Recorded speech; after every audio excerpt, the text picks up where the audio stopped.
The next constraint we should concern ourselves with is the uniform interface constraint. If you remember this, the uniform interface constraint is broken into several pieces, so let's talk about them individually. First of these is the identification of resources, and that means that each resource has a URI that points at that and only that resource.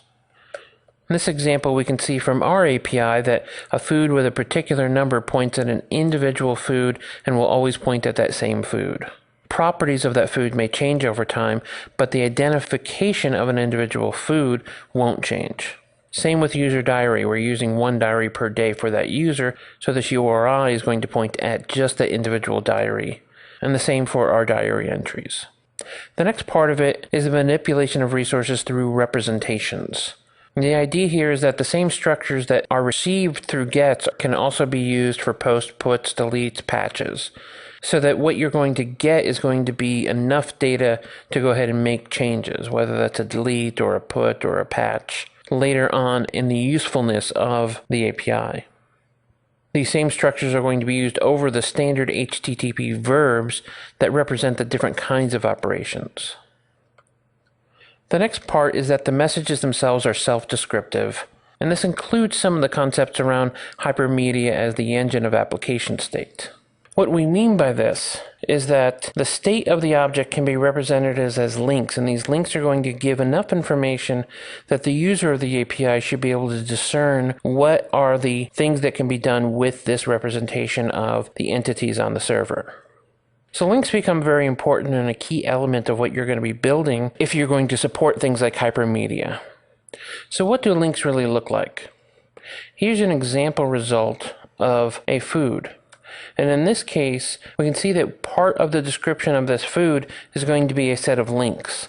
And these links are going to tell the user of the API a way to use this object. In most cases, the one required link is going to be a self link, one that has the relative value of self. This is going to include an href to the URI that represents this object itself.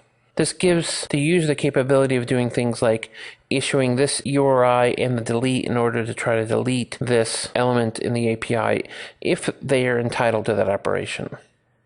Here we have a second link that represents getting the measures for a particular food, and we've included the URI for that. Even though the URI is fairly self-describing in telling it how to get the individual measures, and even though we're actually including it here, telling them how to get the measures for this particular food, this entity returned from the server is becoming more self-describing. Now, I wouldn't go overboard and implement links for every possible operation. That can get overwhelming and unnecessary. But where it can be useful is when you want to help infer automated systems that are going to know how to do things, like moving an entity from one state to another. That's where HADOS really comes into its own. You can imagine that if this were an invoice object, we might have different links here for moving the invoice from the pending status to approved status to shipped status to paid status. And so moving between those states, we could hint at the API ways to move it to the next state or to move it into a problem state. These links become useful that the users of the API can look at those, and that also they're not depending on particular URI patterns, that you're always going to be supplying the URIs that represent that next state. So let's see how to implement this in our own code.